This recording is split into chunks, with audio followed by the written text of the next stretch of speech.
There's no better bet than a sporting bet. Okay, here we are, guys. The grand final of the Supercam Cup. It's Benny's Bulldogs, the number 1 seed, up against the 6th seed, Urlacher's Army. And here to preview the matchup is last year's runner-up and former champion, Mitchell Lamb. How's it going, Mitch? I'm well, Drags. Thanks for having me on. Well, the easiest thing is to point to the quarterbacks and say it's a matchup that will, pretty much decide the contest. What are your thoughts there? Peyton Manning obviously has just gone gangbusters this year. Manning's been on fire, mate, and Benny took a risk taking him so early in the draft earlier in the year, and whereas Zaka took a different tactic and waited for Romo, and Romo's been a solid pick for him throughout the year, but obviously the matchups this weekend probably favour Peyton. Tony doesn't have a great record against Washington, so you'd expect plenty of points for Peyton. If Tony if he can get 2 or 3 touchdowns and limit the interceptions, I don't think it'll be a loss for Urlacher's Army at the quarterback position, but he needs Manning to not go mental and throw 6 or 7 touchdowns against the Houston secondary that's quite frankly been dismal for the entire year. There's the teams, Mitch. You can see the teams there. There's some, the obvious question is Jamal Charles. He scored 40-odd points last week. If he's anywhere on top form, if he runs a couple in, Benny's Bulldogs going to be really hard to beat. Yeah, Jamal Charles has been on fire, mate, and it's a good matchup at home against Indy, who's got a very porous run D.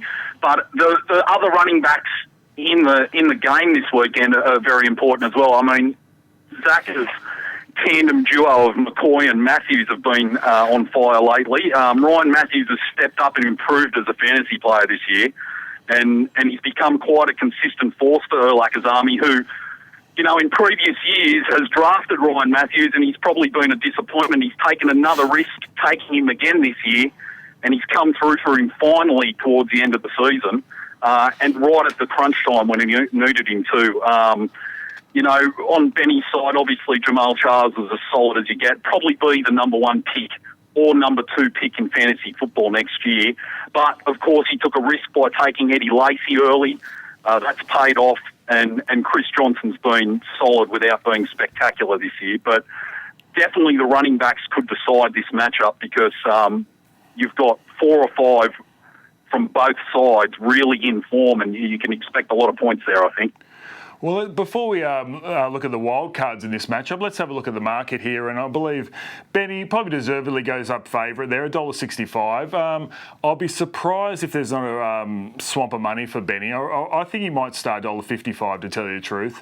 Line, there's a little nibble there at -5.5 at $1.87 already. I think that's just a start. I think money will come for the -5.5. Just your quick thoughts on the betting there, Mitch?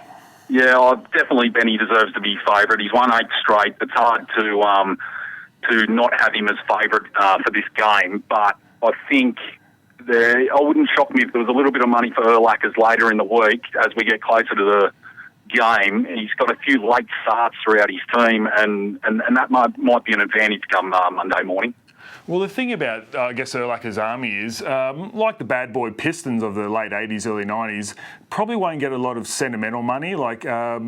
Basically, there's a lot of animosity towards Urlacher's Army. So I think the weight of support will heavily go Benny's way. I think animosity is such a weak word. Probably hate is more the appropriate word for Urlacher's Army amongst some players in the comp. He has been a commissioner to push the boundaries every now and again.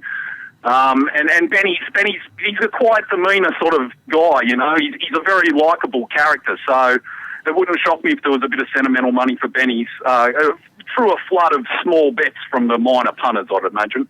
Yeah, and it's more than just the championship on the line here. The victor, to the victor goes the spoils, the first 2-time champion. So that's quite an achievement and something worth really striving for.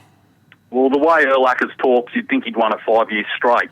But, yeah, look, I think, and probably a shock to many that Benny's up for his second title and in as many years, because he probably didn't play as well the first few years he was in the Supercam to warrant that sort of consideration, but he's really stepped up to the mark the last 2 years, and he deserves to be favourite to take his second title. Okay, if we can just have a look at the matchup again, the team lineups. I just want to point out a few X factors.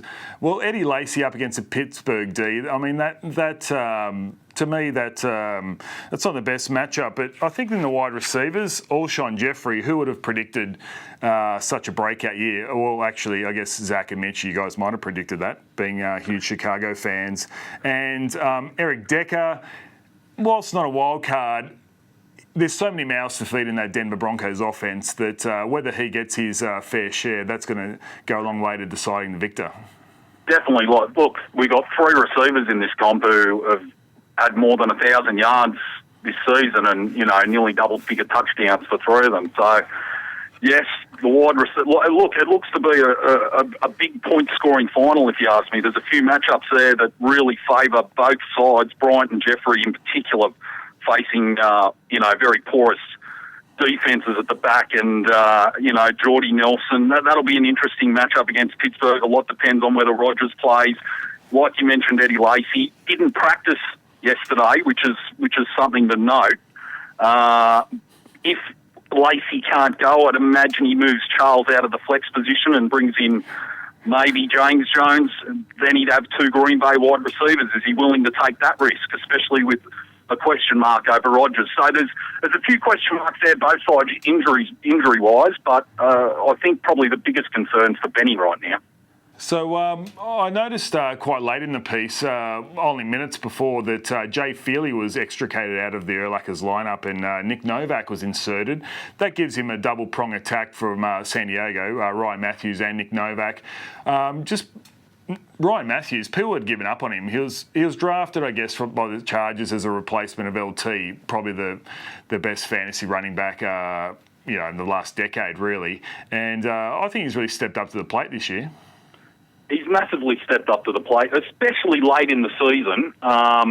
Probably as San Diego started to figure out, their offense with a new coordinator and a new head coach. The last 2 weeks he scored 20 and 19 points. He had quite a game against Cincinnati. They lost that game 17-10. But most weeks for the past 5 or 6 weeks, he's scored in double figures. And like I said, he's really pushed the boundaries the last 2 weeks, going over for 100 yards in both games and scoring a touchdown. And look, he faces Oakland, and let's be frank, Oakland's probably the worst defence outside of 1 or 2 teams in the league. So, yeah, look, Ryan Matthews is a key player in this game.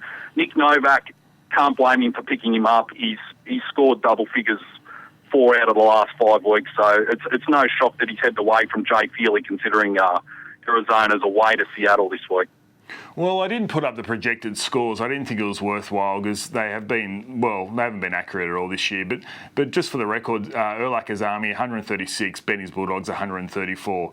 Only the 2 points separating them. Mitch, it's time to get down to it, mate. This must be really tough, mate. I know you're mates with Benny. You guys love having a couple of Cheech and Chongs each time you catch up. Zach, as we showed on your phonographic, in his best man at his wedding. Such a tough decision here. Who are you rooting for? Well, who are you rooting for, and what's your prediction? Look, rooting for, I think, is an unfair question, frankly, Dragon. I love both of them as much as each other. Who am I backing? I'll be backing Urlachers at the price. You can guarantee that. I'm a value man. And I'll be on Urlachers. I'm expecting massive points out of Alshon Jeffrey, Ryan Matthews and LaShawn McCoy. So I think that trio will get him over the line against, Manning and his amount of points and Charles. Manning and Charles are clearly Benny's 2 key players. Urlachers has got a few that could step up to the mark, but I can see massive weeks for those 3 that I mentioned. So we haven't touched on Des Bryant. I'm going to stick with Urlachers at the price. I was just saying we haven't touched on Des Bryant, have we? No, we haven't. And we mentioned earlier about, he's one of those receivers that's gone for over 1,000 yards and a handful of touchdowns this year for Urlacher. And, he's got a good stable of receivers, Bryant, Jeffrey, Wallace. Bo's started to come into a bit of form lately with Kansas putting up so many points. So, He's got a couple of tough choices there, but I mean, look, he can't really not start Brian or Jeffrey, so he's done the right thing there, keeping them in the team. He has to play Matthews in the flex, so I think his team's spot on, and it's the same for Benny, really. I think he's playing who he has to play. He's got no real other options there. You know, Zach Ertz has been a late addition in the tight end. He starts him over Gates, who's got a pretty decent matchup, so that's a risk. But yeah, I think there's no doubt at the value Urlacher's is the man to back. Yeah, they did meet earlier in the year, round 5 it was, and Urlacher's 199 to 137. Wow. If we can match that point total, it'll be a fascinating contest. Yeah, well, look, we only heard about that for 5 weeks after Urlacher had put up 199 points.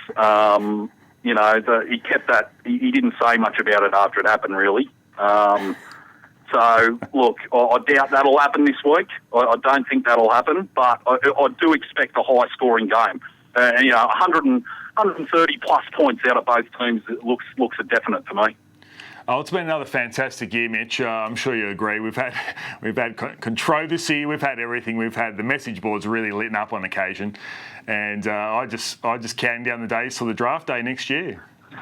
Well, by this stage of the year, Dragon, you usually are counting down the days for the draft because you're genuinely out by now. So I'm not shocked that you're doing that. But look, I think in some regard we all would have loved to have seen the draft match, Urlacher and the Rabbits, the crazy Rabbits, this week. That would have been an exciting grudge match, really one for the history books. But you can't deny Benny. He's played solid the last 2 years and he deserves to be there.